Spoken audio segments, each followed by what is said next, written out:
o direito de herança, solidariedade familiar ou aprofundamento das desigualdades sociais e econômicas. A solidariedade do núcleo familiar compreende a solidariedade recíproca dos cônjuges e companheiros ou conviventes, principalmente quanto à assistência moral e material.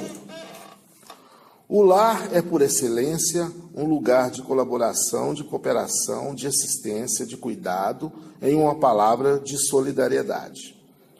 No direito civil pós-moderno, há o retorno aos sentimentos que serão vertidos ao princípio da solidariedade em direitos e deveres, assim como o Estatuto do Idoso, que transformou o dever moral de amparo aos idosos em dever jurídico, ou seja, o sentimento de amparo social migrou para o direito e foi transformado em princípio de solidariedade.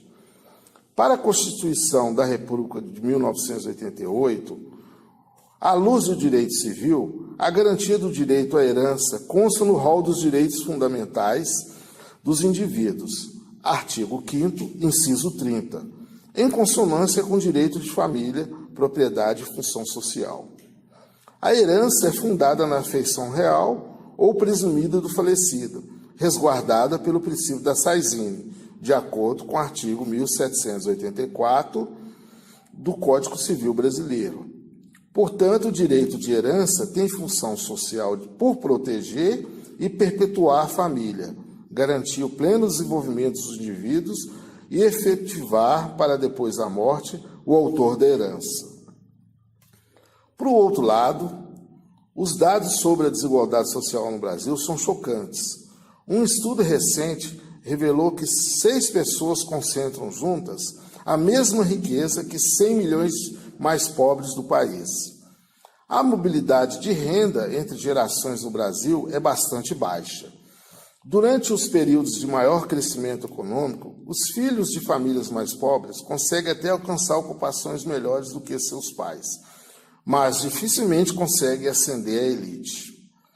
E os filhos nascidos em famílias ricas dificilmente acabam pobres, mesmo que não se esforcem muito durante a vida, porque recebem a herança dos pais. Esse é o ponto principal, a desigualdade por herança e não por mérito. Em outras palavras, aqueles que já possuem riqueza acumulada encontram mais facilmente meios de mantê-la se valorizando, o que tende a aumentar a desigualdade de renda. O que há é a persistência da desigualdade através de gerações, sendo que a herança é pouco taxada no Brasil e se a pessoa recebe uma fortuna dos pais, que é menos taxada, ela passa a ter vantagem sobre os outros. Assim sendo, estamos diante de uma dicotomia. O fundamento mais evidente para a defesa do direito à sucessão é o da continuidade da vida projetada nos herdeiros, de forma que o patrimônio falecido acompanhe essa linha. Sabe-se que uma das características da propriedade é o seu direito perpétuo.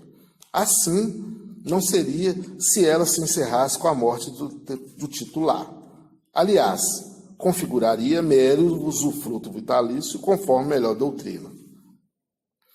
Dessa forma, em que pese o evidente aprofundamento da desigualdade social perpetuada pela sucessão e a concentração de renda que dela decorre, o princípio da solidariedade ainda se mostra no nosso ordenamento jurídico primordial em relação às mazelas por eles causadas. Isso posto, melhor seria buscar outras formas de desigualdade, seja por meio de taxação dessas heranças, seja por meio de políticas públicas que funcionam como um funcionador da classe menos abastada e não um mecanismo para cessar sucessões de forma e a propriedade seja apenas usufruto vitalício, e não uma garantia e amparo de seus familiares.